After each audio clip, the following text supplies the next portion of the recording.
if the government really cared about the housing crisis, they would get rid of all the exemptions. Now, a lot of people barking online about it's the investors and it's immigration and it's negative gearing and it's the 50% capital gains tax discount, yada yada yada. We've heard it all before. Nothing ever fucking changes. The reason, in my opinion, is whether you know about the money system or not, we're always hedging our money. We're trying to spend it as fast as we can because it's worth less in the future. There's nothing else to spend our money on in Australia. There's no good projects that we can spend our money on. And everyone's obsessed with property because that's the best way to make a return. And that's the best way to get rich and grow wealth. The problem with property is we're not growing wealth. All we're doing is impoverishing the next person. So I'll give you an example.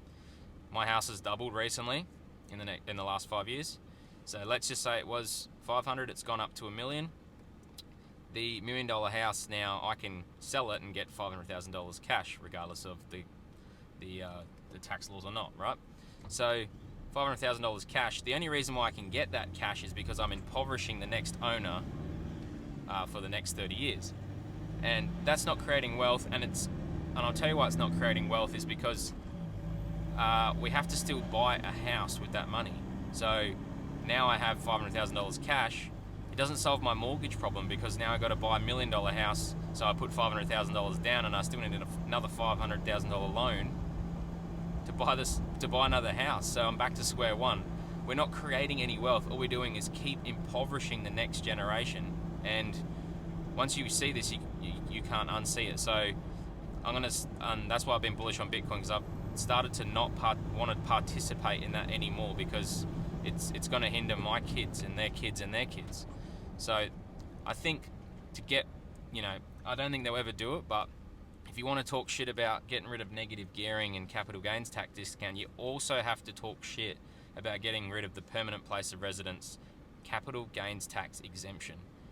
If everybody had to pay tax on their gains here, there would be a lot less people just parking their money in housing, and there would be a lot more actual thought into, there's only a 2-person living in that house, maybe they might only buy a 2-bedroom house.